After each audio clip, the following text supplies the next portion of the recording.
Un saludo desde el área de Derecho Financiero y Tributario de la UNED. Soy Pedro Herrera, catedrático de la asignatura, y continuando con la serie de videoclases dedicadas a la recaudación, y una vez que hemos estudiado el pago espontáneo, pasamos a estudiar el procedimiento de apremio. ¿Cuáles son sus características? Bien, la función del procedimiento de apremio está en hacer efectivos los créditos de la hacienda pública que no han sido satisfechos y pueden hacerse satisfechos mediante el pago del obligado o la ejecución de su patrimonio. Para iniciarlo es necesario que exista una deuda que haya sido liquidada o autoliquidada y que se encuentre en periodo ejecutivo. ¿Cuáles son las características del procedimiento? Es un procedimiento puramente administrativo, no tienen que intervenir los tribunales como manifestación de la autotutela, se impulsa de oficio por la administración en todos sus trámites, tiene una naturaleza ejecutiva, no declarativa, por tanto ya no es posible discutir la cuantía de la deuda. La cuantía de la deuda se ha podido discutir cuando recibimos la notificación de la liquidación, no cuando recibimos la providencia de apremio. Y, a diferencia de los demás procedimientos tributarios, no tiene un plazo máximo de duración. Las actuaciones pueden desarrollarse hasta que se cobre la deuda o que se extinga por prescripción. Si bien debemos recordar que el procedimiento de prescripción de 4 años se interrumpe cada vez que se notifique al interesado una actuación administrativa de manera fehaciente, incluyendo las relativas al procedimiento de apremio. Los funcionarios que desarrollen las tareas de recaudación tienen las facultades que se reconoce a la inspección, pueden adoptar medidas cautelares y pueden enviar requerimientos de información a terceros, también sobre movimientos de cuenta, siempre que se realicen con un crédito concreto, ¿no? Estas potestades de obtención de información de los funcionarios que desarrollan tareas de recaudación se justifica porque es necesario descubrir los bienes que puedan ser objeto de embargo. ¿Qué sucede si el procedimiento de apremio concurre con otros procedimientos? Por ejemplo, porque hay procedimientos de apremio iniciados por distintas administraciones tributarias. Bueno, pues bien, cuando el procedimiento de apremio concurra con otro procedimiento singular de ejecución, va a tener preferencia aquel cuya diligencia de embargo sea anterior. Si concurre con un procedimiento concursal, no un procedimiento administrativo, sino un procedimiento concursal, el procedimiento de apremio no va a poder iniciarse desde la fecha del auto de declaración del concurso, y si la fecha de la diligencia de embargo es anterior a la fecha del auto de declaración del concurso, el embargo podrá continuar siempre que los bienes embargados no sean necesarios para la continuidad de la actividad y aún no se haya aprobado el plan de liquidación en el seno del procedimiento concursal. ¿Es posible suspender el procedimiento de apremio? Sí, puede suspenderse por las causas del artículo 165 de la Ley General Tributaria, que pueden ser apreciadas de oficio o alegadas por el interesado.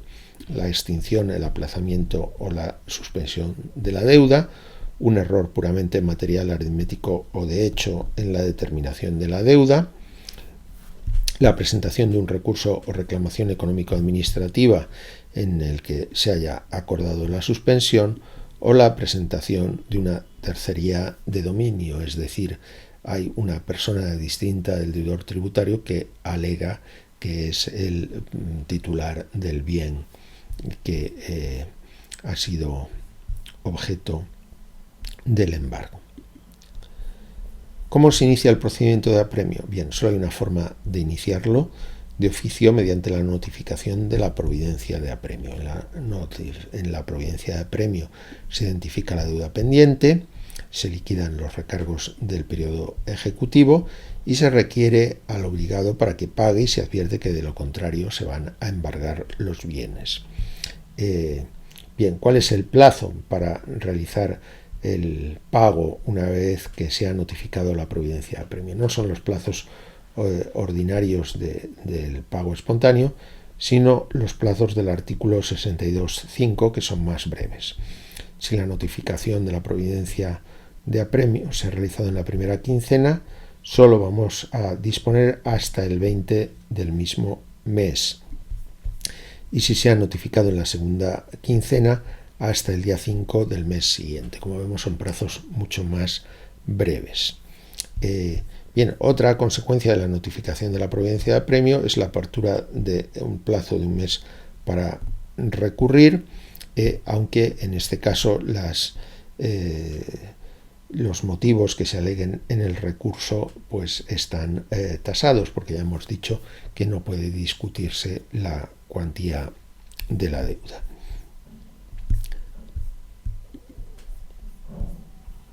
Veamos cómo se tramita el procedimiento de apremio.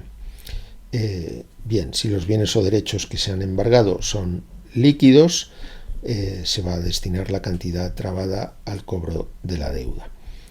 Por ejemplo, lo que se ha embargado es el importe de una cuenta bancaria.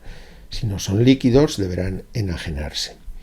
Antes de la enajenación deben valorarse los bienes a precios de mercado. La Administración va a valorar el bien, va a notificar esa valoración al obligado y el obligado podrá oponerse presentando una valoración pericial contradictoria o bien, según la jurisprudencia del Tribunal Supremo, interponiendo un recurso o reclamación frente a la mencionada valoración. ¿Cómo se enajenan los bienes? Existen tres mecanismos. El general es el de subasta pública, que normalmente se realiza por medios electrónicos. En el caso en que la venta que la subasta pública pudiera producir distorsiones en el mercado u otras circunstancias previstas en la ley, puede acudirse al concurso, en el cual no se tiene en cuenta solamente el importe ofrecido, sino el cumplimiento de otros requisitos.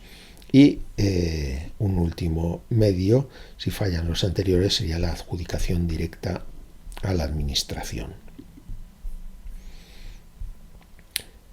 Bien,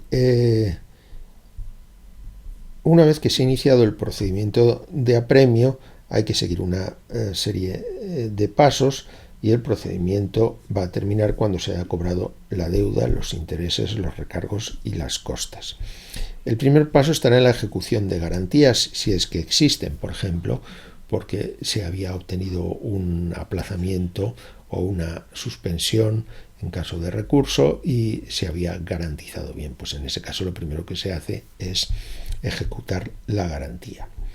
Otro paso, si no es suficiente con el anterior, estará en el embargo de los bienes.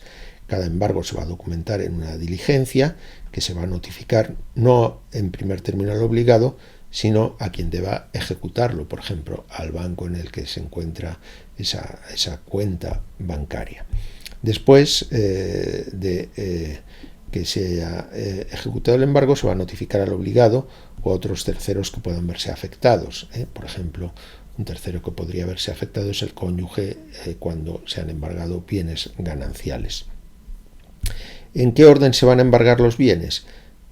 Bueno, pues hay un orden de preferencia previsto en el artículo 169.2 y el criterio que rige ese orden es la facilidad de enajenación y la menor onerosidad para el obligado. Por ejemplo, en último término dentro de esa lista se encuentran los bienes para cuyo embargo sea necesario la entrada en el domicilio del obligado.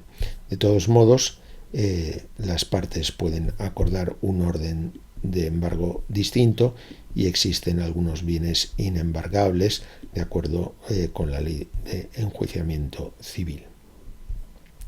¿Puede impugnarse la diligencia de embargo? Sí, pero no por cualquier causa, solo por las causas previstas en el artículo 173 u otras que se acepten por la jurisprudencia.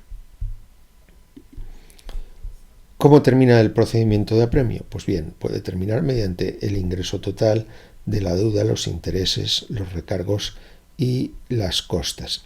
¿Qué sucede si los ingresos realizados en el ámbito del procedimiento de apremio no permiten cubrir toda la deuda tributaria? Pues bien, van a tener preferencia las deudas de las administraciones territoriales frente a otras entidades de derecho público que dependan de ellas, y los pagos se van a imputar por orden de antigüedad según la fecha de su exigibilidad. Si el procedimiento de apremio no permite la extinción de la deuda, en ese caso se van a declarar fallidos los obligados al pago y se va a declarar el crédito como total o parcialmente incobrable. Esto no supone que se extinga la deuda, y el procedimiento de apremio, aunque haya concluido con esa declaración de fallido, puede abrirse de nuevo dentro del plazo de prescripción cuando cualquiera de los deudores recupere solvencia. Pensemos que el contribuyente o el sujeto pasivo no es el único obligado, puede haber otros obligados como por ejemplo los responsables tributarios.